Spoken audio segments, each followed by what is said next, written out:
Talas daryosi bo'yidagi ruhdan ilhom olish kerakki, hargizmi Manas daryosi bo'yidagidan emas. Ular Xitoylarni Sharq Turkistondan boshlab qo'g'lab, Sakdikinning ichiga tiqvatgan edi.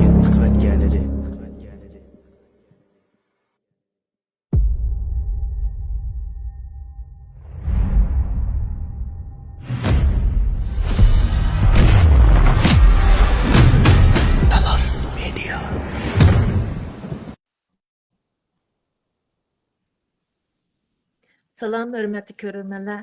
Uzaq vaxtdan yüz görüşməyəli. Talas mediası xoş gəldinlər.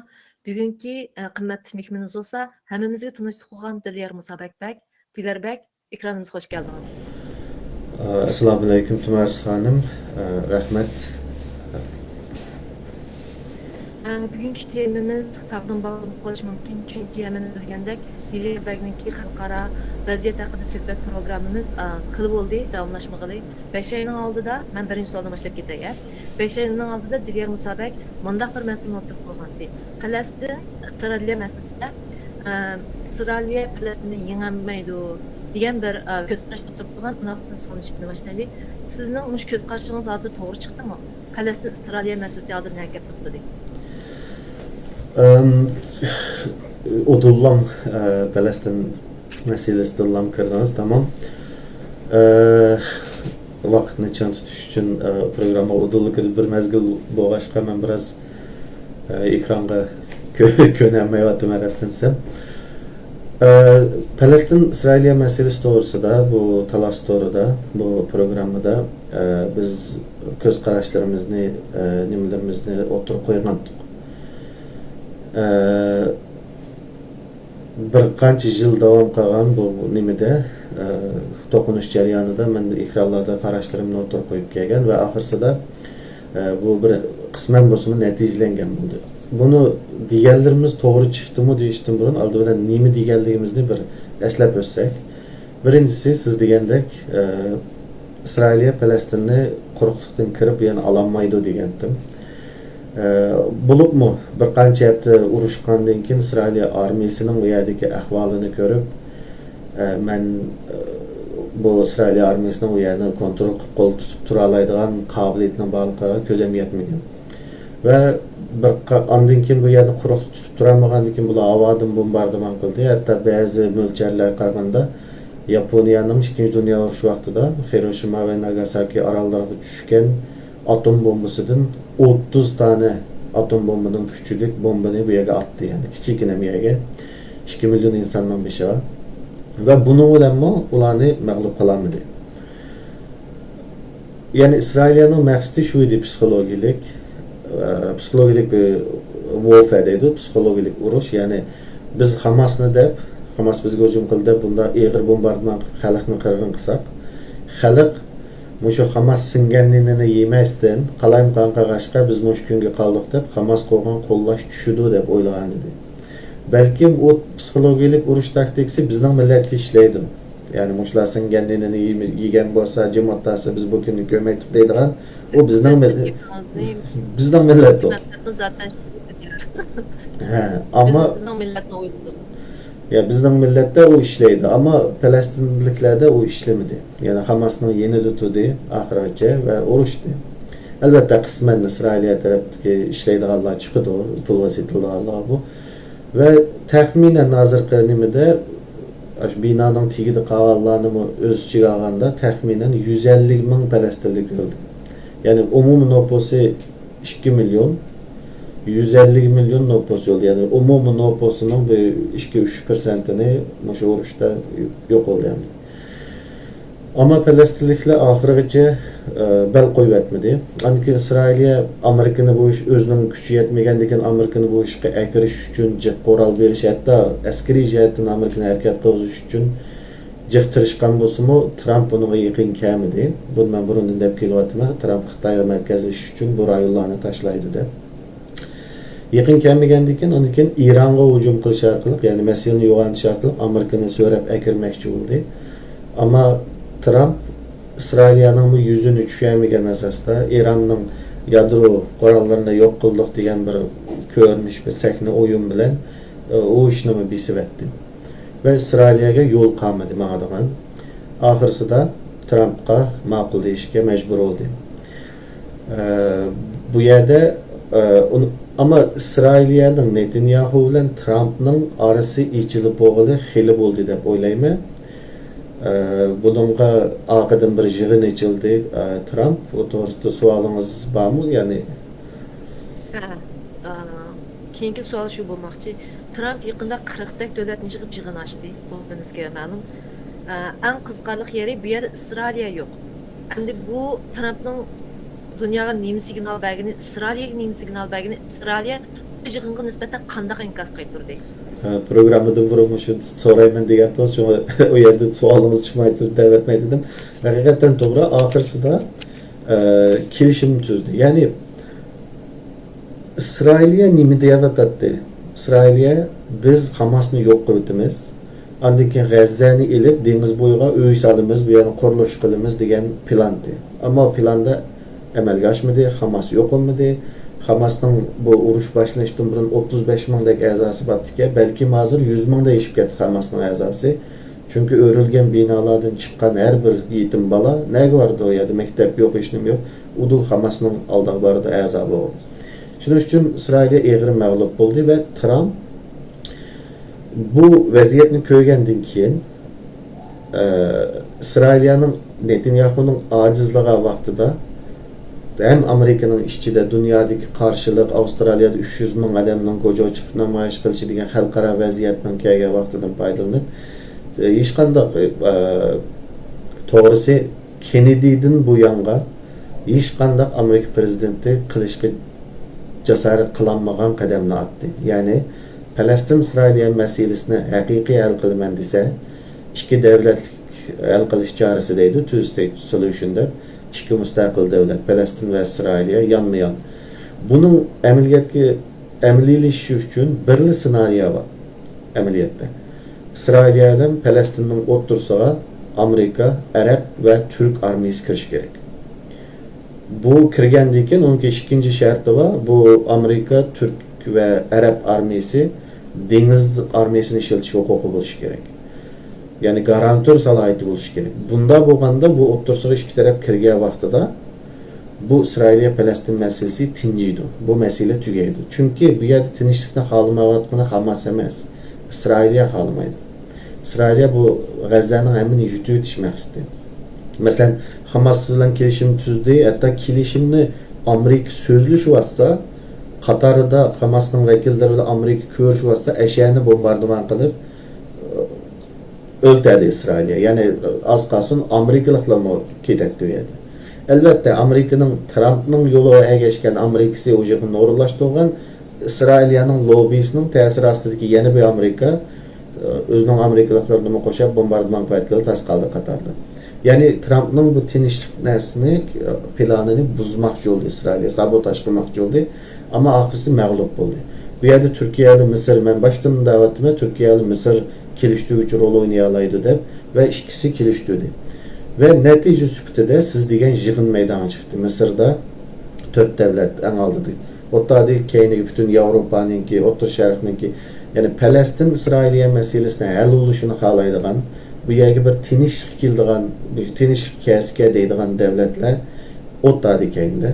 Bu jarayonda yani bir narsa unutib qalmaylik. İsrailiya o xalqaro sahnada o kadar yalğızlaştırıldı ki, diplomatiya jihat o kadar mağlup oldu ki, bu g'arib davlatlarni ikkiga bo'lib etgan bu Palestin meselesi ya Palestindagi qirg'inchilik oxirisi 8 davlatning Palestinni davlat deb tanishga majburladi. Yani Avustraliya, Fransiya, Kanada, Angliya bular Palestinni en oxirida e'tirof qilgan davlatlar edi. Ama bu qitim ishchidan o kadar besim keldi ki bu hukumatlar qo'rqdi. Yani agar bu qitim Palestin to'g'risida bir qadam atmasa bu amisi hukumat uturdu bunu aldığımızdaki saylamda. Şunun için bular saylamda yemiş için ishki besimdan qo'rqib e'tirof qildi. Yani bu yerda bir temi qaraylik. Palestinliklar 150 ming adamidan ayrılıp durup devletini 60 yıldan yağı e'tirof qilib unutmayotgan 8 devletga e'tirof qildi. Hozir dunyoda Palestinni e'tirof qilgan 2 davlat qoldi, Amerika va Germaniya. Yani Amerika, Germaniya ikisi mi g'arib dunyosida yolg'iz qoldi bu Palestin meselesida. Shunga Trump bu hammasini yig'ib Bu meselenin Amerika'nın ve G'arbning obro'yiga, menfaatiga o kadar çok ziyan berganligini tonib yetdi men burun deganimdek. Ve bu yig'inni ochdi. Yig'inda 4 devlet var. Amerika, Mısır, Türkiye, Katar. Bu törti bu işini hal qilgan 4 devlet olib chiqdi. Keyindagileri bu kelishimga bir şahitlik ve bunu tebriklash yuzasidan bütün Avrupa degidek O'rta Sharq bu yerga qatnashdi. Trump'ning kelishimida eng muhim nuqta shu. Kelishimning mazmunini o'qisak shuni ko'ramiz. Türkiye, Mısır garantorluq salohiyati berildi deydi. Bu abayman degan nuqta. Türk ve Mısır armiyasi Falastin bilan İsrailning o'rtasiga kirib garantor salohiyati oldu. Xalqaro munosabatlarda garantor salohiyat degan nima deganda buni Kıbrıs masalasida ko'ralaymiz. Kıbrıs'ta Grekli ve Türkli bir-birini o'ltirishib ketganda Angliya, Türkiye, Gretsiya üçü garantor olup bu yerda bir federal birlik shakllantirib bu yerda tinchlik bo'ladi. Agar tinchlik bo'lmasa, shu 3 davlat garantor degan. Keyin 60-yillardan boshlab Greklar Türklarni o'ltirishga boshlagandan keyin Türkiye 1974-yili garantorluq salohiyatini ishlatib turib Kıbrıs'a harbiy harakat qo'zg'adi. Ya'ni bu yerda tinchlik var ama bir taraf yana bir tarafni qirib qirg'inni to'xtatish mening vazifam, men garantor davlat deb harbiy hujum qo'zg'adi ve bu yerga besib kirib Shimoliy Kıbrıs'ni kontrolga oldi ve bir ayrim cumhuriyet chiqdi.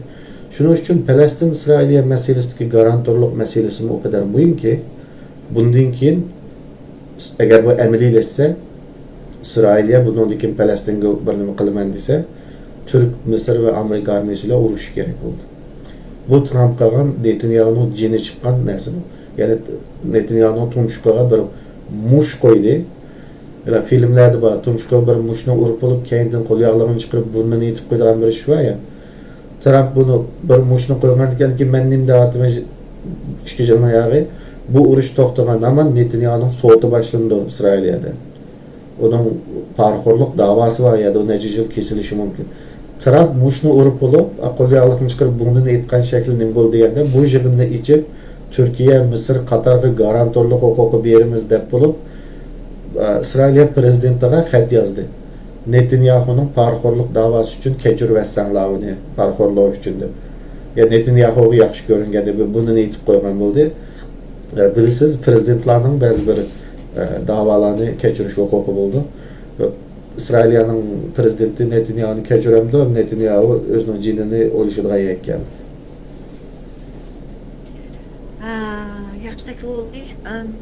Şu İsrailiya Falastin meselesinde Amerika'nın tutkan pozisiyası adalet meselesi değişik mu adalet taraf turbanında sırt bekrek Müslümanların okusunun gitmeyişi, Müslümanların dünya korunun kötürüşünden münasebeti bu.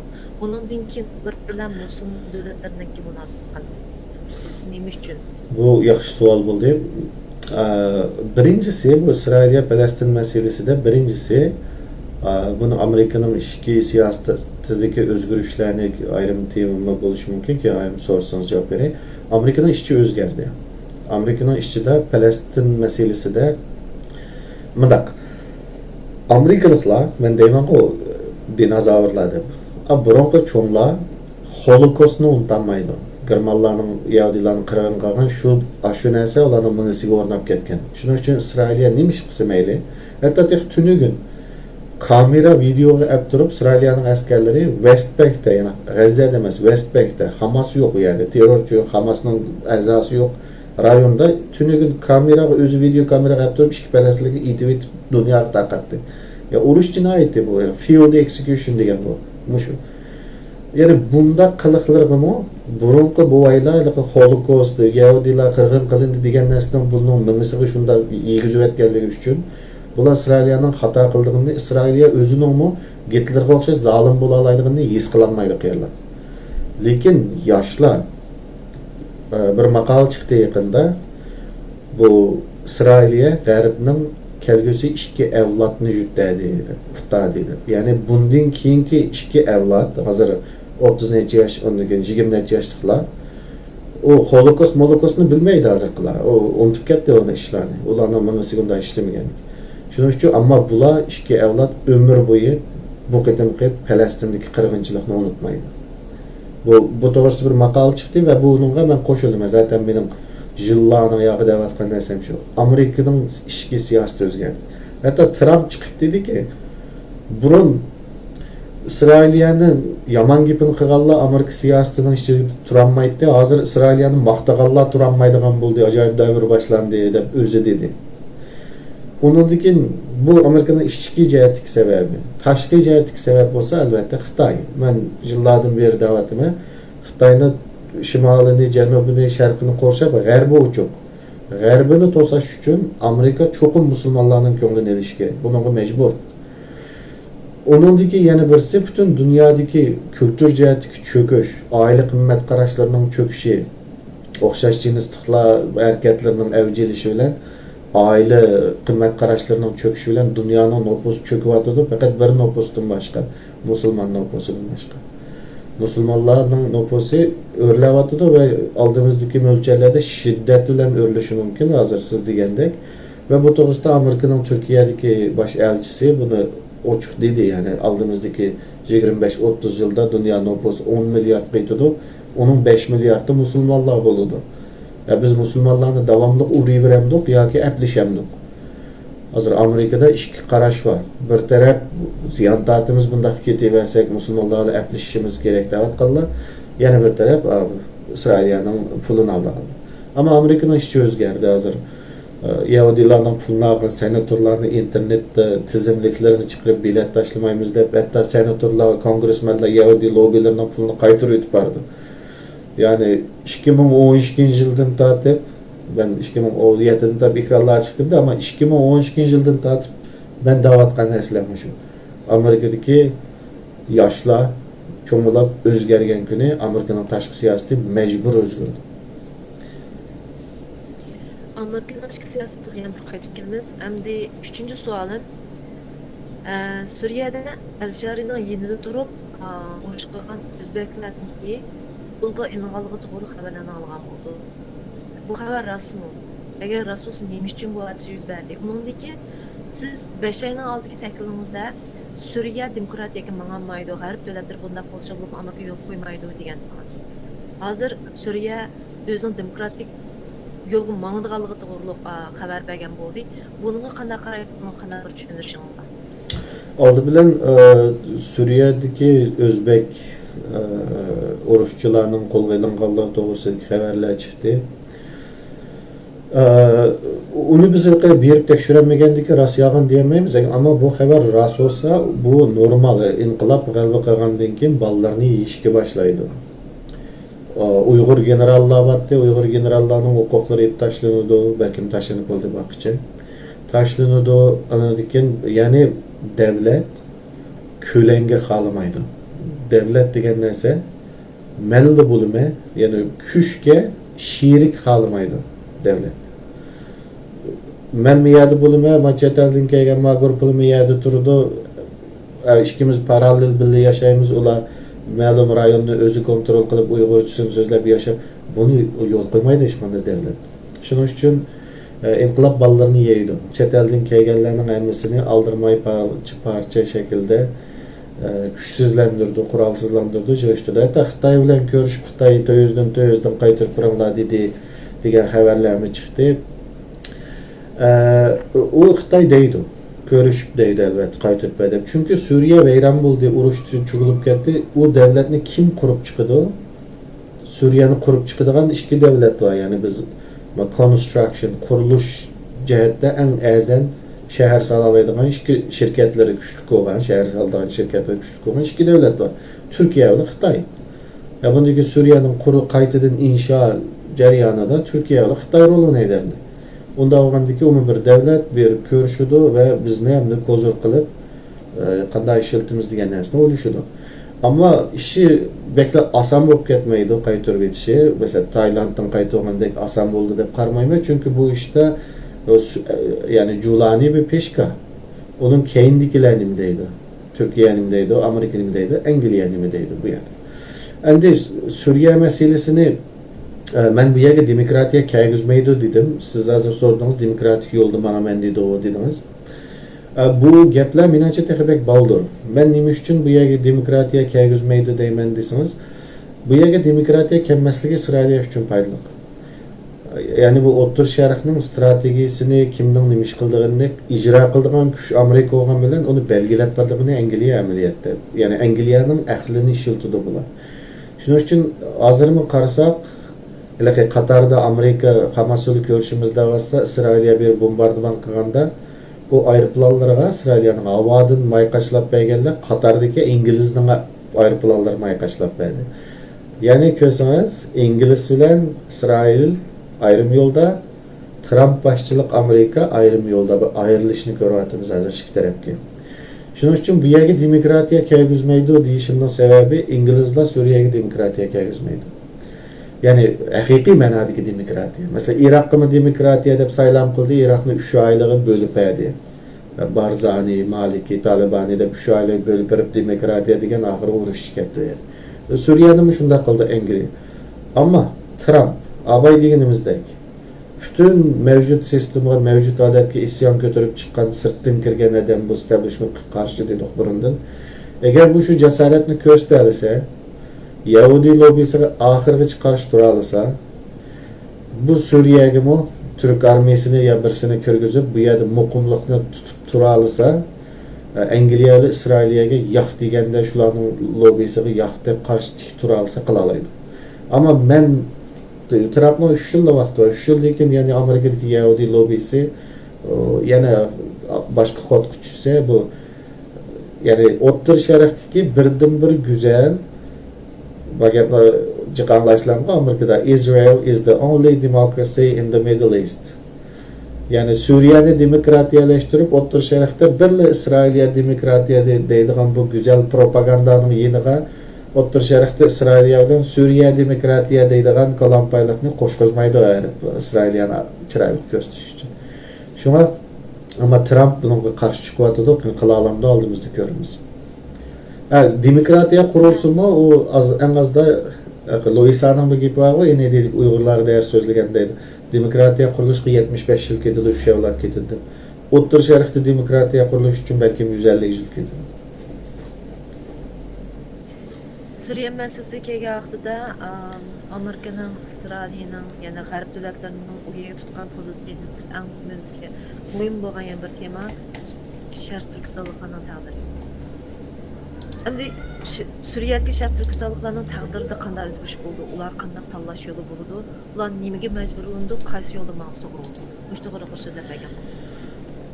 Suriyadagi Uyghur qarindoshlar to'g'riliq yoki Suriyadagi Sharq Turkistonliklar to'g'riliq biz bekcha narsalarni tavsiyalarni qilib ketdik, ochiq va yetiq. Aslida yutkilish kerakdi. Bu ish tugagandan keyin boshqa yoqqa yutkilish kerakdi. Bu yerda xatarlik yetdi. Bu yer yig'ishtirib o'tdi. Uzun vadada bu yerda to'g'izmaydi. Bu yer bek murakkab, bekchiq davlat va bekchiq bo'rlarning makoni bu. Ama ben bir videonu ko'rgandan keyin bu Suriyadagi qarindoshlarga yani nima deymiz endi boshqa narsa tuydi yani. Bir yerde ko'rib qoldim, Facebook'ta ko'rdimmi, YouTube'da ko'rdim, bir yerde ko'rib qoldim. Yani Suriyadagi Uyg'urlarga, Sharq Turkistonliklarga Xitoyning motosini kirib setayotganlar ekan. İştahmı? Yani Xitoydan moto aykırı müşkma müşkne yine öyle sözcüğü yazsanız buluyordu müşk insanların dostu. Nimo yani o Suriye'de moto aykırı situat kalmak Xitay'ın milini. Bu küreş kalda küreş yok kettem daşlama yol Xitay'ın mili kirip Suriye'ye setilavatkan olsa bu qarindoshlar nimada borishdi, nima so'p ketdi yani bu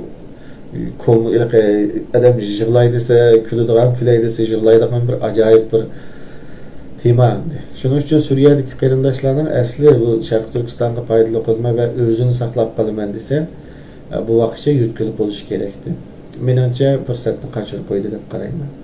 Undan keyin Turkiya bu yerdan bir narsani chiqarib qo'yay. Bu to'g'risida maqolalarni chiqyapti. Balki biz demasek kechikib qolamiz. Turkiya Sharq Turkiston masalasini hozirgi minishda, hozirgi hukumatining beshida qisqa va o'rta vadada Sharq Turkistonni qurbon qildi Turkiya. Buni birli cümle bildiysek, 1960-yıllarda Amerika hegemoniyasının içi kiriş üçün Şarkı Türkistan'ı satqandı Türkiye. Bugün 2020 yıllarda Amerika hegemoniyasından çıkış üçün Şarkı Türkistan'ı satılğandek durdu. Bu bir yaxshi xabar emas bo'ldi. Unda xuddi yana bir savol o'tib ketaylik. Yaponiyaningki yangi ayol ministri Takaichi yaqinda vazifaga chiqdi biz ko'rdik. Chiqqandan keyin Yaponiya bilan Xitoy munosabati buzilishga boshladi. Mush to'g'ri hozir so'zlab bergan bo'lsin. Nima uchun buzildi? Bundan keyingi taraqqiyot qanday bo'ldi? Amerika'dan yaxşı Yaponiyaga yo'tkishimiz bek yaxshi. Amaliyotda men yillardan beri bir narsani millatimizga purtayotgan narsam o'shadan yo'tkishimiz bilan pur yanıqallar purusu bo'ldi. Yani Yaponiya Xitoy bilan kurashning oldingi sepi. Sharq Turkistonning mustaqil bo'lishimi boshqa davlatlardan bekrak Yaponiyaning manfaatiga yaraydi. Yaponiya yani Amerika mesela Amerika demaydi, Norvegiya. Norvegiyada o'tirib da'vo qilishning real xalqaro munosabatlar siyosatida besh chum rol yo'q. Çünkü Norvegiya dünyanın o bir şeyi. Xitoy güçlenmemde uluğa ahirde keladi iş. Lekin Yaponiya başka. Yaponiya aldınqı sep. Yaponiya birinci Xitoyni qorshab turgan birinci Aral chemberining eng muhim davlati. Onun ustiga Xitoy Tayvanni olib qolsa, burungi programmalarda birsida ko'rsatdim. Xitoy bu Aralni buzib Tayvanni olib qolsa, Xitoy yeyilib kutadi. Sharqiy Janubiy Osiyoga kengayib kutadi. Hatto Avstraliyani tahdidasiz qoladi, Indoneziyani o'tadi. Yaponiya birinci olup tügeydi, qorshavda qaladı yani. Bütün iqtisadi eminesi tügeydi. Pearl Harbor'u adamlar bilmeydi bizden Uygurlar onun sebebini bilmeydi. Yaponiyanın 2. Dünya Urushu'da Amerika hücum uruşga kirishinin sebebi Yaponiyanın bütün neft yollarını kesip etken Amerika. Neft alanmagandan keyin sanoatni mashina ishlamagandan keyin sanoat mashinasi amal yo'q urushga kirgan Yapon. Yani Yaponni Amerika zo'rlab akirgan amaliyotda.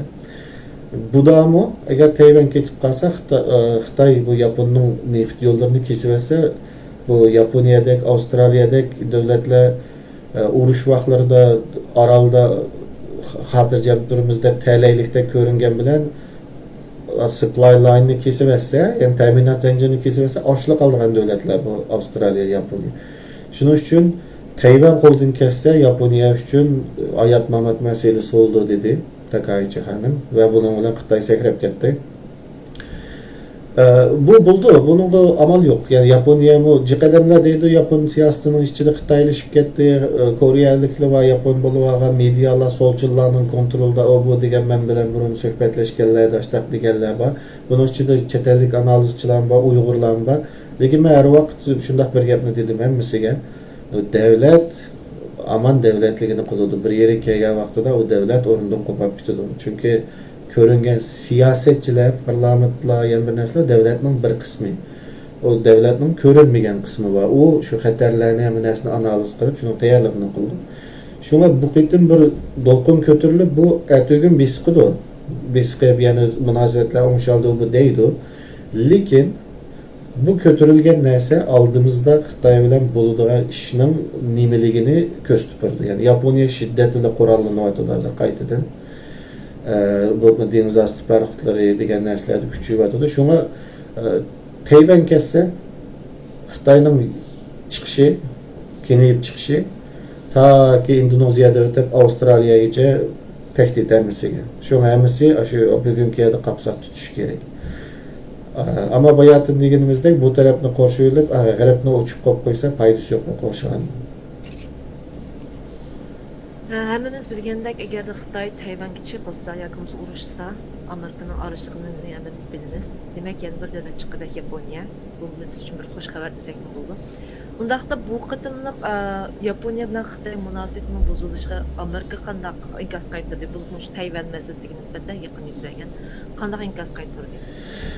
Amerikalıklar bu Yaponiya bilan bo'lsin yoki Sharqiy Janubiy Osiyodagi ittifoqdoshlar bilan bo'lsin, bu yerda butun dunyoning bularning inkosini ko'zitib turayotganini biladi.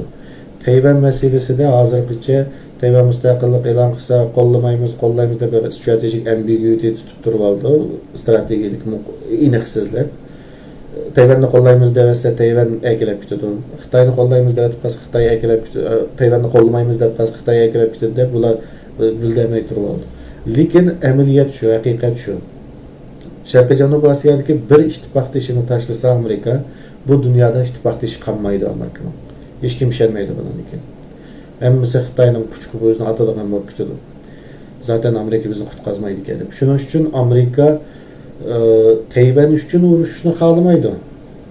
Qarsangiz, u arzimaydi. Bu Orolga berib bersak nima bo'pti deydigan tadqiqotchilar jiq Amerikada. Ammo bunun tesiri, hep keldiğin neticesi birisi Xitay kengayip içilip gidiyor, ikincisi Japonya, Filipin degan bu Amerika'nın bir ittifaqdaşları hatta Avustralya'nın neçetim dedim. Bularning hammasi tehdit ostida qoldi. Eng muhimi buningdan Amerika bilan hech kim ittifaqdosh bo'lmaydi. Agar Tayvanga yordamga kelmasa tugaydi. Hozir bu Falastin masalasida inson haqlari bu degan butun amaliyot tugadi. Agarda bu Tayvan'ı tashlab qalsa, Amerika'nın ittifaqdosh bo'lgan ishonchimi tugaydi, ya'ni ittifaqdoshlar bergan ishonchi. Shunga Amerika uni aralashishga majbur qildi. Tamam. Unda olsa yana bir hammamiz ko'ngil bilgan bir masala bor. Amerikaning Xitoy bilan bo'lgan raqobatida iqtisodni yurishsat, ya'ni qayta tengshlash qiladigan gaplar chiqadi. Buning qarta o'zingizni takrorlab qo'yib baqqan bo'lsangiz. Bu mübek muhim tema. Bu reset ameliyatta Amerika'nın içki siyasetinden bir kısmı. Yani bundan keyin Xitoy bilan raqobatlaşishda hozir bunda dikkat qilsak, bütün dünyadaki pul pahalılık meselesi bütün dünyaya bir narsani o'rgatdi. Ameliyatta burun battı bu 71-yili Nixon'ның Amerika dollarining keynida oltin bor degan narsani amaldan qoldirgani bilan bu qog'oz pulni hukumatlar xalqincha besib bütün dünyanın rezerv doları Amerika doları olğaçqa abal pul pahalılığı dünyaya iştirilib, dünyada bir toyunup pahalılık, inflation dünyanı bir nimqib kelgandan Amerikaga eng axir ta'sir qilibdi. Ama bu qitim bu Amerikadagi iqtisodiy jihatdagi virusdan keyingi ahvollarda bu pul pahalılığının derdini Amerika, yani pul pahalılığının ta'siri Amerikada haqiqiy bo'lishga boshladi ve dollarga bo'lgan ishonch barg'ansari tugashga boshladi dünyada. Şunun bilan Xitoy bu fursatdan foydalanib yeni bir strategiya chiqaryapti. Balkim bu dunyoning tarixida 10 ming yillik, 12 ming yillik bilingan tarixida hech qachon bo'lib boqmagan bir narsa. Ya'ni Xitoy bu Amerika dollarining keynida burun oltin batdi, keyin Nixon oltinni amaldan qoldirib etdi. Fransiya benim altınımni beğenmedi, beğenmedi. Şunlar bütün dünyanın devletlerinin altınını Amerika yeplep etti. Anki qog'oz pulni tashlab berdi. Şu Xitoydaydı bu kendi altın olmagan pul pahalı iş ketidi. Şunun için biz yuanni, Xitoyning yuanini biz keyingi altınni biz qo'yayli. Mushuningga altın ilib sata oladigan, yani xalqaroning yana bir puli olsun ama kendi altın destekli, yani altın güçlendirgen pul olsun degandikin bunu BRICS devletleri qilyotidi. Ular dedi yo'q rahmat, biz Amerikada ko'rgan bu hikoyani anglagan burun. Amerikaliklar burun mushtada hamma davlatning oltinni yig'ib keyin dollarga kelsan oltinni qaytarib beramiz deb keyin mana dollarga kel oltinni desa ko'zini yumib turgancha ishonma qildi Amerika. Biz bu nimani ko'rib bo'lgan, shuning uchun Xitoyga ishonmaymiz bunga degandikin Xitoy shunda bir taklif qo'ydi. Shanxaydagi oltin bozori bilan buning şu global south'daydi, taraqqiy qilayotgan davlatlar deyli. BRICS'ga qarab bir qancha tane oltin markazi, oltin ya'ni Xitoyda ultimaydi oltin bir qancha ishonchli davlat turdi. Xohlasang Xitoyning yuanini akab oltinni avasan bo'ldi deb xalqaro ya xalqaro emas, yer shariy oltin koridori bir narsa chiqaryapti. Bu BRICS davlatlarining hatto Hindistonning hammasini bu jalb qildi. Tamamında ise altının, yani bütün emmi devletler Merkez Bankası altınlarını taşlaydı ama Şanghay'a gidemez 5-6 merkezge taşlaydı ve emmisi yuan alıdı. Yuan bilen ticaret kılıdı, Xitayning pulu bilen ve bu altınlarını halığa vaxtıda yuanla merkez altın toplağa yega yapıp yuanın verse altınını qaytırıp durdu. Bu vaxtıda Xitayning yuanı muqim buldu. Kendi altın bolğan dikin Amerikanın dollari davamlıq pahalılaşıp mağdı. Xitayning pulu muqim mağdı. Andi ma Xitoy bilan bo'lgan tijoratdimi bu Amerika dollarining eqishi va Xitoy bu jiqqan dollarga beshida Amerikaning bondini oladi qazini hozir oltin to'pladi bu o'tgan 10 yildan yarmi shu yeni strategiyasi uchun va bu Amerika Xitoy yoki G'arb Xitoy o'rtasidagi tijoriy zarar, ziyon sababidan dunyoning oltini, G'arb dunyosining oltini hamma Xitoyga eqiyverdi bundan bo'lsa. Bu bizga nimani eslatadi desangiz, Appian urushini eslatadi. İngilizlar keldi, Xitoyning yoniga kelib, chegarani tijorat qilsa, biz degan manda tijoratchi millat atat-patat deb keldi, chegarani bir ochdi, qarasa, inglizlar yasagan o soatlarni Xitoyning xalqining oldigan majoli yo'q. Ammo Xitoyning yasagan parpor qochillarni inglizning hammasi ololg'ashqa birdamdili tijorat jihatdan ziyon tortib, inglizlar Angliyaning kumushi Xitoyga eqishga boshladi. Shuning bilan inglizlar dedi, bunda bo'lsa biz ziyon tortib yo'q g'azinimiz bu yerga oqadiki, undan biz bu sotadigan mal topayli deb Hindistonda va Osmanlı imperiyasida terilgan kendirni, ya'ni apyonni Xitoyga kirib xuma qilib setishga boshladi. Kumushni tangshash uchun zararni. Shunda Xitoylar buni ko'rib, bu zaharlik narsaga sen bizga zahar setib o'tibsa deb Xitoyga qarshilik chiqargandan keyin Angliya zo'migalik qilib urushni boshladi. Apyon urushi mana bu. Bugun mu Xitoy yana tijoratda G'arbning oltin kumushini o'ziga eqiyotdi. Birisi Xitoyga apyon ya biznesi kirib, ya'ni bu tijoratni tangshaydigan, mal sotadigan kuchi hech kimda yo'q. Yaponiyadan boshqa. Xitoyning BYD mashinasi butun dunyoga yamrab ketdi. Tesla'ning hozir Avstraliya bozorida Tesla asoschidan o'ldi. Yevropaning shu menimcha. Bunga qarshi Amerikaning 8 silindrlik yo'g'on mashinlarni o BYD kirsa Amerikada mashin shirkatini qo'ymaydi hozir. Hammasini vayron qo'ydi. Hem ezen hem elektrolog hem may ketmeydi. Uyingizda to'q qachilaysiz. Ba'zi Tesla'ning bag'asining yermadi. Shuningdek bilan Amerika buni to'sash uchun tamlarni qo'padi, boj qo'yimiz undaq deb chekladi. Bu yana apyon urushini eslatadi qaytadan. Xitoyga bu ya bir apyondek bir narsa akirib setish kerak, yoki bo'lmasa urushish kerak bu oltin kumush bunda eqiyversa. Shuning uchun ya'ni kinoyalik nuqta shuki, Amerikaliklar G'arb kapitalistlari, tijoratchilari o'zining o'yinida kommunist Xitoyga o'tirib qo'ydi. Ya'ni bir malni bir yerda azan ishlayalsa, sifatli malni azan ishlab, bozorga chiqib sotadi, shu yengidi degan liberal kapitalizm Xitoyning davlat boshqarishidagi yerim sotsialistik, yerim fashist sistemasiga tijoratda futadi rasmiy hozir. Shuning uchun bular yana bir yo'l tepish kerak. Trump bu siz degan reset endi bu yerda keldi, ya'ni qaytadan tangshash. Amerika pulining davomli paxallashishiga va Xitoyga ras oltinni destaklagan, oltinni keyniga qo'ygan bir yuanni, muqim bo'lgan bir yuanni xalqaro tijorat dunyoning 20 buni ishlatsa, Amerika dollarini kim ishlatadi? Ya'ni neftmi bo'lmasa, oltinmi bo'lmasa, uni destaklaydigan va Amerikaning ishi chatan.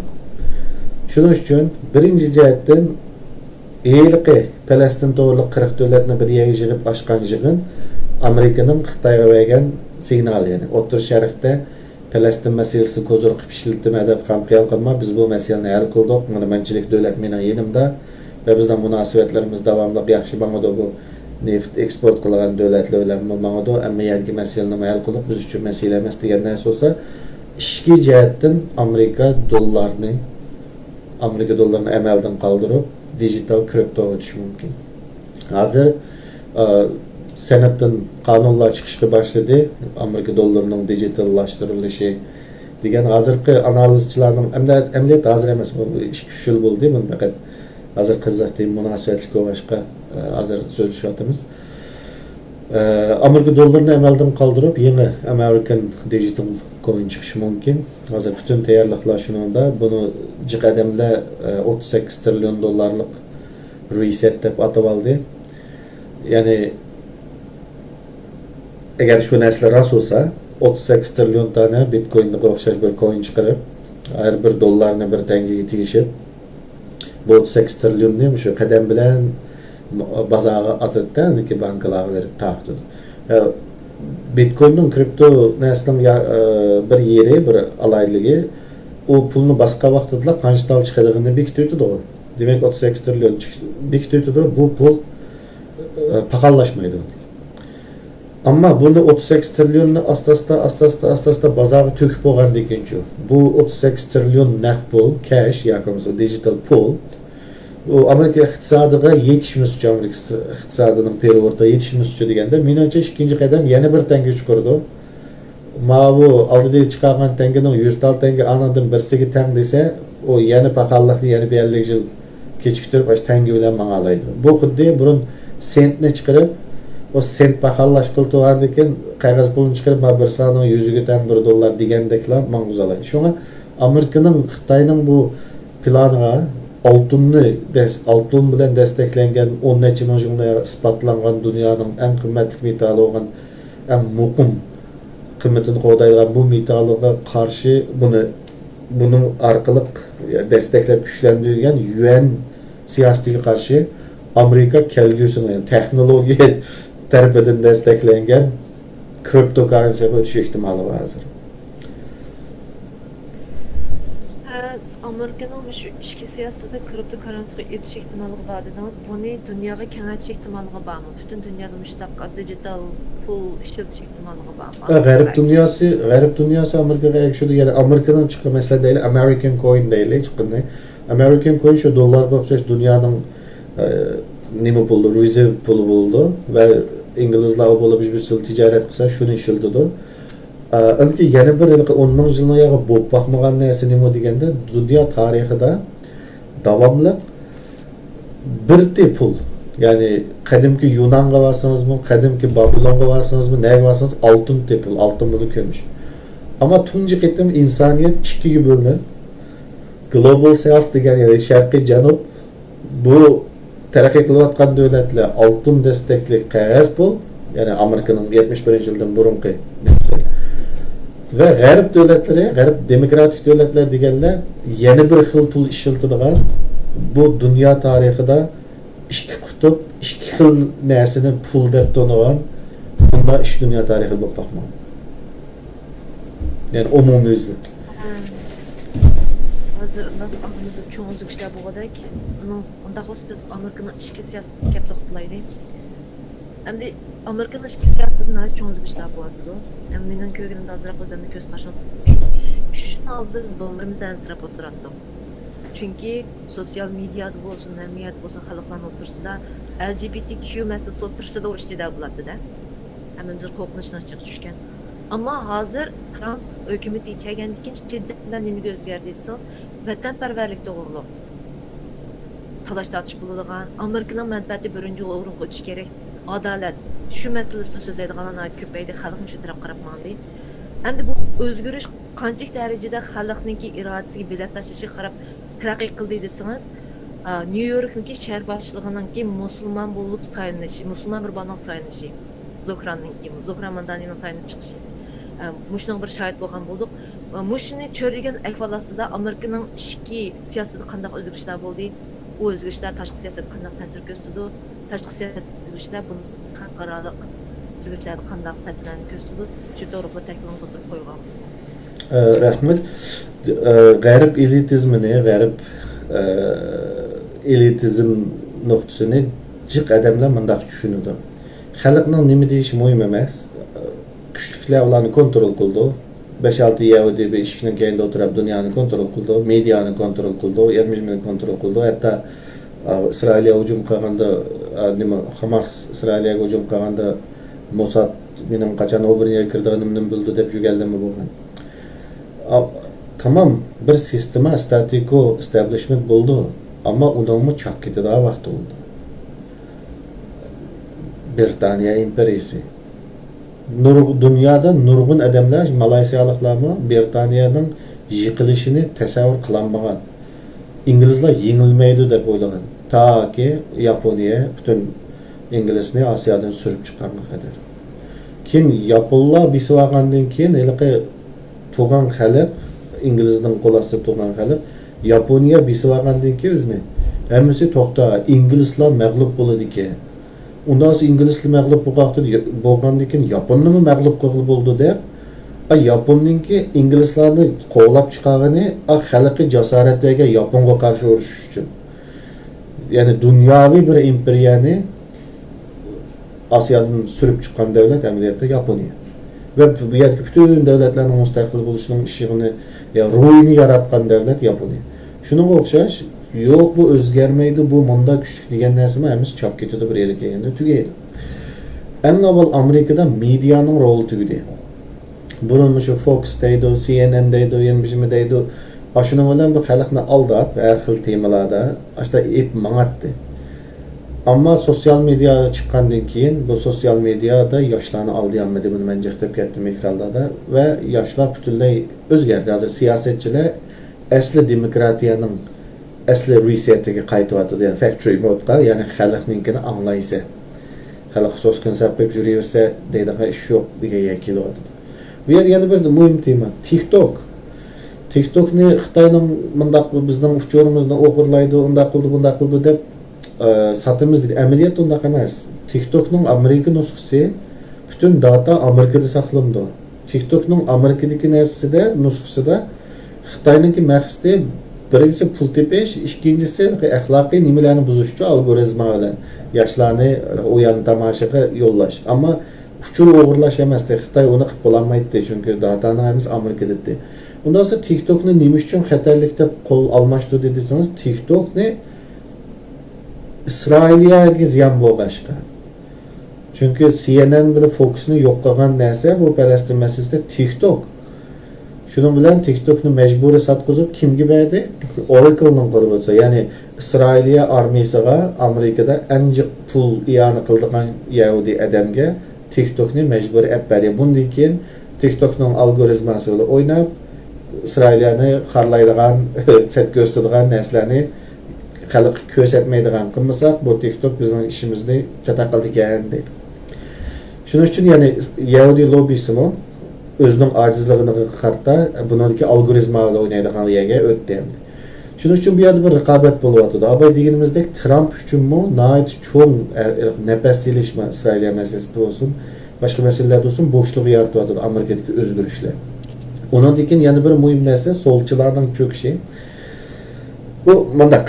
Bu solchilarni sening rast desa bu solchilarlik hammasini rast biz yetmagan ekanmiz degandek kallaga kirib qoldi. Amaliyotda undaq emas. Dunyoda bir kelgan bir sistem bor.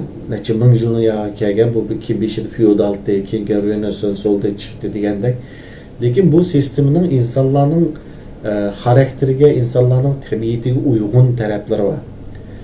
Ve insanların yaratgan kültür, dinni qarash, aile qimmat qarshi degan narsalarning paydo bo'lishiga necha ming yil ketgan ve ular nurg'un shu madaniyat degan narsani necha ming yil insoniyatni yo'qotib o'tmay bugunga kelgan bo'lsa, demak bu qimmat qarashlarning bir roli bor. Bu hamiz ko'ngilliq emas. Ama solchilar qanday qaraydi deganda bular chiqib ani sinab boqamiz, mani sinab boqamiz deydi, davomli mag'lub bo'ldi solchilar. Chunki bular bu konservativ o'ngchilar burunqini qo'g'dab turib oldi. Ular jiq kalla ishilishni g'ashti yo'q, jiq narsa o'lishni g'ashti yo'q. Necha majilni yakaga yo'ldi maqsuldi. Mas solchilar kallasini jiq charishdi bilib, yana narsalarni sinab boqamiz deb u yeni o'g'andan keyin tajribada mag'lub bo'ldi-da, jiq narsalar mag'lub bo'ldi. Şunu davamlıq bir yolunu mağdur dayak hep qaytib geldi. Yani bir yol mağdur yani qaytib geldi. Bu qayda endi. Ama bu qitim bexatarlik degan narsaga ya vaqtida. Yani burun deytdim ya, erkinlik bilan bexatarlik ta'tir tanasiblik. Erkinlik oshgan vaqtida bexatarlik ojizlab ketadi. Bexatarlikni kuchaytgan vaqtida erkinlik ozlab ketadi. Shunga hozir dunyo erkinlik modidan bexatarlik modiga o'tdi. Unda olgandan keyin bu solchilarning bek o'ylagan narsalarni jiq xalqning diqqatini tortolmaydi bundan keyingi dunyoda, ya'ni oldimizdagi bir 30-40 yilda shu hozirgi shu Xitoy Amerika krizis tugaguncha solchilarning biroz ishi kasat ham bundan keyin. Endi buning bilan bo'libmi Amerika bek adida ishib ketgan. Boshqa davlatlardami ishib ketgan. Masalan Amerika'da public maktablarda o'g'il qiz o'qish hojatxonalarni birlashtiramiz, bir nima qilamiz degan narsalar bo'lib ketgan. Ve Avustraliyada unday ishlar yo'q. Yani Avustraliya Amerikadagi o qadar bo'lmagan bir yer.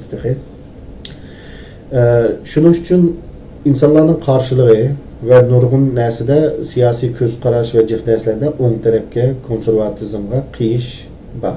Butun dunyoda bor. Avrupa'da milletçe faşistler çıkışa başladı. Ama Amerika ve Avustralya'da ters onda buluş. Lekin ongu kıyışı eğer. Ben İBM hem cinslikler doğru misal aldım. Bu fakat bir misalcı.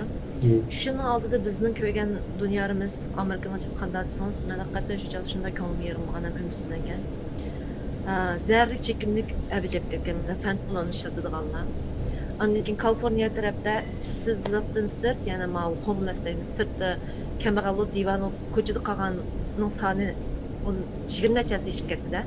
Onunki o'g'irlik, bulanchilik, nurg'ulg'an do'konlar itilib ketdi bu Kaliforniyaning Los Angeles, San Francisco taraflarida. Ama bunu hükümet tilga almaydı. Hükümetning deydigini bir yil uda Pride Month'ni so'zlab o'tdi-da. Maktablarning ichida hatto ota-onalarning ruxsatsiz bolalarning jinsi o'zgartirish operatsiyasi qilib, nurg'unlari sotqa chiqqan hayvonlar bor-da. Lekin yengilmadi bunday chiqqanda. Shuncha qo'rqinch holat kirib qolgan bir xil sun'iy jidal hatto masalan Black Lives Matter deb shu urushlarni chiqdi xalqlarning o'rtasida. Nurg'un ishlar yuz berdi-da. Men o'ylab baksam shu xalqlar o'rtasida jidal majra yuz bergan, natijaga bo'lingan ishchilar. Ama Trump hükümeti çıkandan keyin bularning hammasi biz hozir asosan ko'ngil bildiqini qanday qanday jinoyatni tuvaltimiz, qanday qanday xalqning turmushini yaxshilaymiz, qanday qanday amerikaliklarning manfaatini birinchi o'ringa qo'yamiz degan shaklda shunday tashviqotlar chiqyapti. Masalan, IBM misol olgandek Zuhranning saynib chiqishi, Zuhran bo'lsa yosh, immigrantlardan sirtdan kelgan ko'chman, undan sirt demokratik sotsialist, undan sirt eng muhimi Trump bekçi karşı durgan, en küçük karşı durgan adamdan birisi-de. Onundan sırt bu sanaba kirishdan burun hem kirishdan keyin o'xshash bir gapni degan. Agarda İsrailyaniki bir şey Netanyahu New York'a kelib qolsa, men qo'lga oldirman degan. Shunday bir holatda u yengib chiqdi-ku millatni. Endi sizga qo'yadigan bir savolim, agarda Trumpningki hukumatidan sırt boshqa hukumatda bo'lgan emas, masalan Biden hukumatida bo'lgan emas, bu bal yengib chiqa olamdi. Nima uchun? Yani aşı yenip çıkışı da minanca aşı Netanyahu kes kolgalma deyişinin rolü pek çoğun oldu. Çünkü bu Amerika'da bunu diyemeydi. Hatta New York saylanganlar birinci olup bir tamamı süper tavap koyup geldi şu Tel Aviv'e bir. Lakin Mamdani ben işe bağlamayım New York halk için ne kılmayan dedi. Yani Amerika'da Israel First diyen neyse o meydana çıkıp gelip bu siyasetçilerin ayırması Amerika'nı taşlap koyup özünün şehrini taşlap koyup bu demedik Jerusalem'deki tamғы berip tamını söyleyip geldiğinliği hazır halkın aldığı çıkıp halkın kubul kınma kaşka Mamdani'nin Netanyahu New York kes kolu kaldı men halkara sok kitap şöpürmediği işi ve İsrail'e ben demiş ki var men New York halka hizmet kılmış kalma deyişi ma bugünkü Şamal'da onun işleri yaradı. Endi o Biden'la bo'lgan bo'lsa chiqamdi deganimiz bu emniyatda bir kinoyalik bir savol chunki yani kinoyalik bir ahvolni ko'rsatdi chunki asli bir davlat bir shaharga sizning ko'z qarshingiz o'xshamasimi saylam vaqtida so'qashsingizmi tillashsingizmi o saylam tugagandan keyin o siz yaxshi ko'rmaydigan odam saylansa uni berib tabriklaysiz nima qilasiz ammo bu Biden'ninki Trump ikinci qitim chiqqan vaqtida chiqishdan burun ve saylamdan keyin mu buni tushunimiz deyishi buni ishni tugatmay bir davlat adamidek davlatdek ish qilmasdan bunda jidal qilib tatilishib turilishi bu davlat aqli bilan bo'lgan narsa emas siyosatning davlatning oldiga o'tib ketgan ishi Obama'da biraz batdı. Şu nimadan boshlab Trumpning birinchi qarori va Bidenning qarori Amerikada davlat ahli degan narsani jiqishlarda keyingi planda qolib qoldi. Siyosiy, demagogiya oldiga o'tib ketdi.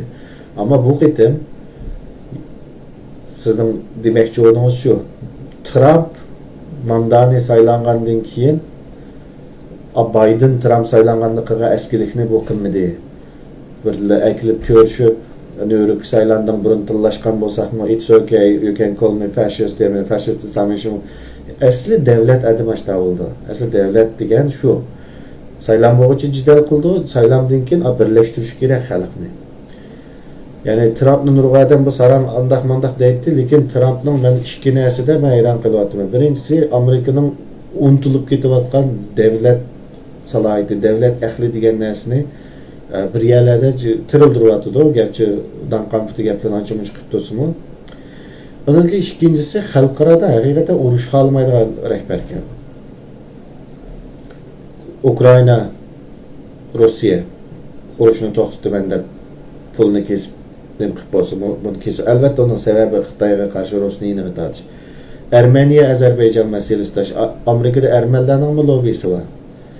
Aminchilik 3 milyon nüfusu var. 30 yılına yakın nüfus azlayatkan devlet. Az önce 2 milyon 700 bin uçup kaldı değil mi? Yani mishinchilik devletinin özüdün cık nüfusu var Amerika'da lobbyçileri. Lobbyçilerden sebebinden mishinchilik devletine de bu şu Kafkas rayonundaki devletlerle Amerika münasebetini bozup duruyordu. Ne kılsa mishinchilik devletine taşla diye yege Trump kıldı şunu. O tarzda Azerbaycan bilen ilişkisini tüz kelişimini tüzdü. Öyle bir koridor var Türkiye'nin Türkistan'da olaydan Rusya ile Ermeniye tosu varını düşünü. Trump dedi bu koridorun ismini, benim ismimni koyunlar Trump koridor deb içimla dedi. Hazır yani bu yerdeki meseleni hal kıldı hakikaten. Tam sarandaki sözler biliyorsun mu? Hal kıldı. Palestin İsrailiye meselesi ya dünyanın o özü 3000 yılına yağı bop bakmaptı ki dedi de hata dedi onu. Çünkü 100 yıldan aldı Palestin'de hiç kadar mesele yoktu Osmanlı'nın kolduk vaxtıda. Bu 100 yılda İngilizler çıkargan cideller bu. Ama 100 yılın yağı hakikaten eğer Oslo kelişimide Bill Clinton imzanı tüzüp bulapın ki İsrailiye'nin Palestinliklerini öttürüp oynayışıp yola içpeygen burun. Hem o kelişimini tüzgen İsrailiye'nin baş ministeri neymiş o Netanyahu'nun tarafları öldürüp etken demiş tinçlik tüzseydi. Şunu bilen bula aşı Bill Clinton'un Oslo kelişiminde bozulmasa bu iş, bunun bozulmasının bir yolu var abay değilimde. Palestin bile İsrailiye'nin otursağa Türk, Amerika, Mısır armiyası kiriş gerek. Hazırki Trump'ın planında bu. Bu şu 3 kilo dedi. Ama İsrailiye'nin cinci kuatı da hazır Türkiye'nin armiyası kirmeydi. Kini kılalısamış ne? Bu adam hakikaten işçini mi Amerika'nın bir reset kıldı kaydedin. İktisadını mı eğer kripto ötüp kalsa onu mu reset kıldı? Taşkı siyasetini mi reset kıldı? Hakikaten belki büyük prezident oldu bu. Yani bunu ben kolluk aşkı emas çünkü objektif qaragashqa. Elbette işki siyasette nurgulluğun asas kanunga xilaf nurgun faşistik nimelermi var işler. Ama çoğun mesini radikal özgürlüşünü kılvatkan adamlar. Aslında nurgun so'zlar batirikin vaqt munosabati bilan mush aniq savollarni mush suhbatimizni oxirlashtiraylik. Yana mush takliflarni qildik. Yana yig'ishtirib kelsak Sharq Turkistonliklar deb taqishdi. İmam siz degandek Türkiye, Şarkı Türkistanlıklarının menfaatini setip yüzü için menfaatlendirilgan bir ihtimallıkның çoğunluğunu görürsünüz. Suriye'deki kıyınlaşlarımız akvalımı dediniz. Özümüzün bilimliklerinin oturup çıkamaz akvalımı, nayet iğir bir mevcut akval. Ondan muşu xil akval aslında Şarkı Türkistanlıklarının orna hazır gelen nerede oldu? 5 ayın aldı degen bulunuz, yani depegen olsun. Hazır özgürlük oldu mu? Yani biz neyini karışmamız gerek? Şarkı Türkistan müstakillik davası nerede? Türkiye'den başlayı dediğinizde Türkiye özünün menfaat üçün bazıları Pakistanlı şu dedi, ben Pakistanlı şu deyip qarmayman, ben Kazakistanlı şu deyip qarayman. Çünkü Kazakistan'da 90'lı yıllarımızda kadem Xitayning nimasi ketgan ta'sirini ostiga. Türkiye şunda bo'ladi. Ama yana bu Amerika'ya bağlı. Eğer Amerika bayatın degan musulmonlar bilan kelishish, eplishish planını, Palestinni İsrailiyani tashlaydi dedik ya, bunun o'tirsig'i Türk, Mısır, Amerika armiyasini kirgizib buniki jidal qilishmaysa deb buni amaliyleştirib qalsa yana bir tanlash var Amerika. Bu amaliyotda Amerikaning nimasida bir iki bexatarlik strategiyasida bu doklad sunuldi. Türklarni, Türkiston birligini kuchlantirib, Xitoyni G'arbdan qo'rshashga, mushularni ishlamamsizlar oldiga degan taklif sunuldi Amerikaga. Amerika mushuni qilib qalsa, mushu Türkistan'ı güçlendirimiz bu. Hazır Trump biraz şu tarafta hazır. Çünkü Trump bu çatağım nime İsrail'e ile yeni bir sul çatağım nime biz kilişip Xitoyga karşı adam toplu saklamamda devam ediyor. Eğer bunu kılalamdı o mesele şu. Kılalasa Türkiye'ni biraz şarkı içilişi yol koyup mavi Kürtler, mavi nimeler meselesi de Türkiye'ye uylamagan derecede derslerini berip kılışı mümkün. Bu Trump'ın manadagan yolu bu. Lekin men yana deyman, Yahudi bilan İngiliz bu O'rta Şerqdə İsrailiyəni birinci orunğa qoyman desə, o Trump'ın bu Suriyadagi narsaga Turkiyaning ta'siriga tamam deb kengaytimiz deyotgan narsaları teatr ishlab ketib qoladi. Agar Trump Xudoyim saqlasin bir o'qib ketib qolsa, bu Charlie Kirk'ta ketib qolsa, o vaqtida biz ikkinchi Kennedy desak bo'ladi. Kennedy'ning ketishining sababi bu men demayam, deyaptim shunga o'xshashsin. Shunga Kennedy'ning endi Sharq Turkistonliklarga G'arbdan, ya'ni G'arb deganim bu G'arb demokratik davlatlar emas. Bizning chegaraning G'arbdan bir narsa kelsa umid bor. Üstümüzde Rusya var, astımızda Hindistan var, Tibet var, mayakta Xitay var ya. Ama bu Hindistan'dan işi coğrafya cihetten bektes. Zaten yötkel diğerleri yötkelmese bu coğrafyalarga. En asaslık siyasi, iktisadi güç Amerika'nın bu Şarkı Türkistan'a kelse, o Asya Pasifik'ten eklenmeydi coğrafyayı. Tosqolluk ya coğrafya cihetten. En çok kelediğini bizim G'arbimizdeki Türkistan bu, onun qo'shimcha astidan Hindistan. Bu ikisidan bir narsa kelsa umid var Sharq Turkistonlikda, kelmasa umid yo'q. Endi gapning udulini desam o'chig'ini Sharq Turkistonliklar o'tgan 7 yilda biz bek cho'ng fursatni qochirib bo'ldik. Amaliyotda hozir butun dünya e'tirof qiladigan, xalq e'tirof qiladigan mashru'lashgan bir siyosiy gavda chiqib, biz G'arb davlatlari bilan boshqa davlatlar bilan boshqa temalarni so'zlashishimiz kerakdi. Sizmi Sharq Turkiston yoshlar qurultayining bosh kotibi bo'lib davlatlar bilan ko'rishganda davlatlar qanday bo'ldi ekan, nima temalarni so'zlashdi ekan, sizning tajribangiz bor hozir. Kirib mening adabni tutib ketdi demdiki yoki davlatlar qanday temalarni so'zlashdi ekan. Biz devletler nimalarni kutdi ekan bizdan, biz nima ish qildik, qanday qochdik fursatni, hamda Sharq Turkistonliklarning kelgusi anda bo'ldi, nochi bo'ldi, Xitoy bunday yo'q bo'ldi deb xo'shallik bir gap qilay desam, o'tgan 7 yilda aholimiz maydonda ve bütün dünyanın bizden kutgan narsasini qilolmadik ve bu siyosiy jihatdan mag'lub bo'lsak mayli deyiram.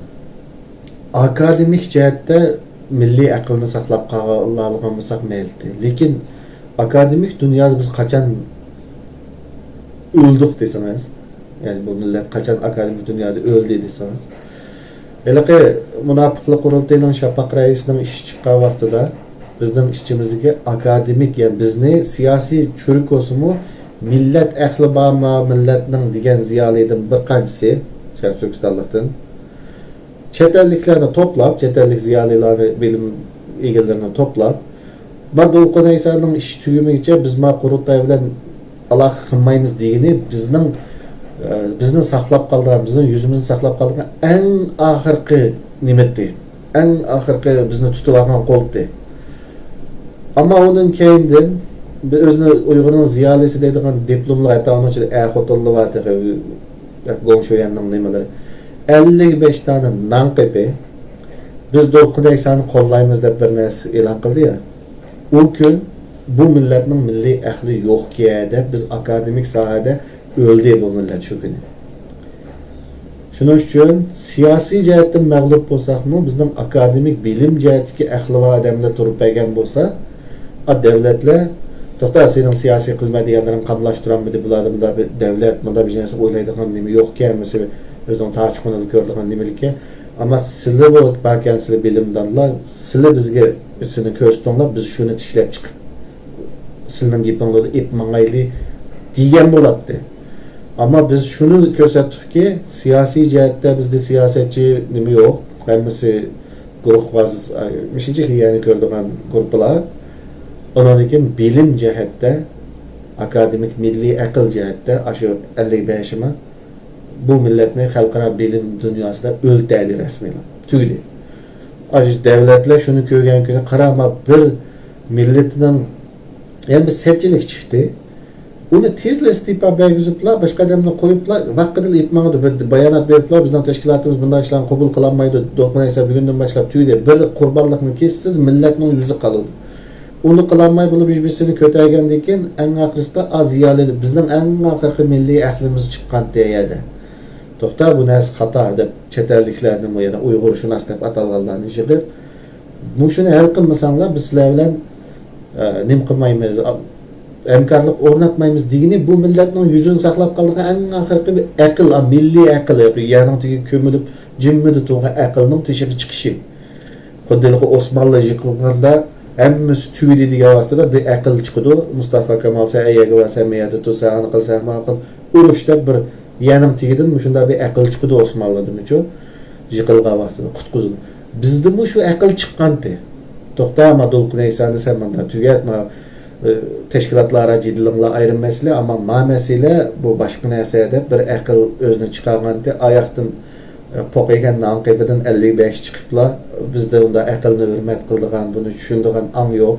Biz hem akademik hem siyasi cihetimiz poq şeşli bir kabile edipla öltedi bu milletini. Şunun için bunun keyingisi Allah'a emanet. Gapning çok bu rast yapmasın. To'g'ri, biz uch Qashqari ko'rishgan gaplarimizni deyishmaymiz ama aniq biz ko'targan bu sajidlikni davlat ahli ko'taramadi boshqa davlatlardagi bu aniq bizga kelgan masaj. Ama biz ko'tardik. Ha, siz mi Allah qilan qildingiz shu ishlardan keyin hamda o'zingiz. Ular ko'taramabdi aniq. Davlat ahllari boshqa bo'libmi bizning mentoriyatgan davlat ko'taramabdi uni. Özürüme bildi o hemen neyim için aşağı tutuşup yürüydü, iş bozuş için de oyladım ben. Acaba Allah şu şep kemmendi o kilidi, yine aşkarı geldi. Hazır iş bozup şurvatladı. Onundan sır bizde bir siyasi geldi şekillenişini kütüptük ya, nurulgan devletler, siz degenmek için. Çoğun işler tiyarlı kıptık ya ama olmay kaldı. Onun sebebinden halkı öz bildi o, hemini kötü olan. Şunda bolsun hiç bulmaganda bir narsa olsun şekillense bulat deyip küçük atkan vaxtıda bizde bir narsa varken çoğuluk devlet aklı kebi uylayamaydıkemiz bir işini. Ulus emas, ulus dışı yanlagan kabile degen şu. Ular bizninki uyay berip bicarıq sanatimizin akmağını alıbırın bilip oldu. İnıq dedi hem de biz diye vaxtıda genocide qıgan ma bicarıq sanat hem akmaydı. Victim hood mindset akmaydı. Hem devlet kebi uylışınlar gerek idi. Şunun için bazen insanların nurgulagan devletlerge berip diplomatik mission desem çok gidiyordu. Emniyette başka devletlerge vekil olup beradığı berip aşı vazifelerden mağlup oluşuk asaslı sebep devlet kebi oylayamağanlık için, devlet aklı bulmağanlık için de bizge inat signal verdi. Onundan sonra bizde özara birbirimizden meslekleşmeyi, bir çetlerlikini gözü özünü jüttürüp, öz adı karar verip çıkal başlayacaklar gibi şu. Ben de aydıgan neresi şu.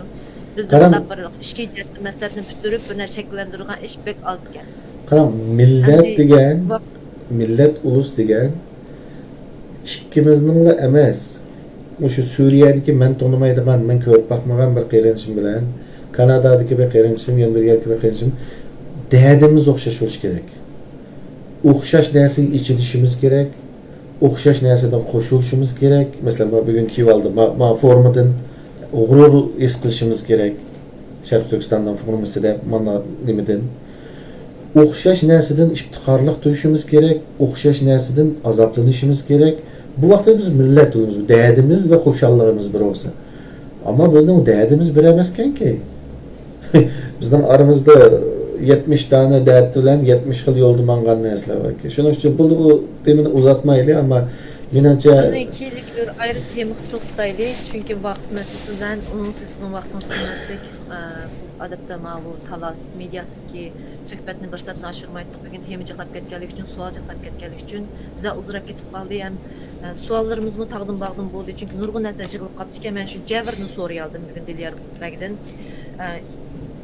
Allah buyursa gen yəmir qıtımlıq ekranımızda düşkən suallara yakınız qiyinləşdirimizin sualları bolsa davamlı yazıb qoysanlar bizə əvəsanlar buldu. Şu doğruq söhbət ötküzsək buldu. Dilyar Bəg qimmetlik vaxtınızı çıxırıb şu ekranımıza çıxıb qimmetlik fikrinizni və özünüzdeki analiz oturup qoyğunuzға rəhmət. Görüşküç aman buna gel başqa deyilən gaplarınız bolmasa mən proqramını axıraşdırsam buldu.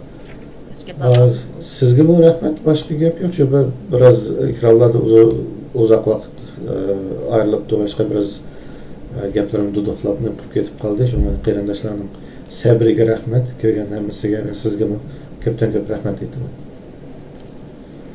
Manas daryosi bo'yidagi ta'simchilikdan emas, Talas daryosi bo'yidagi jasoratdan ilhom olaylik. Ko'rishgacha omon bo'linglar.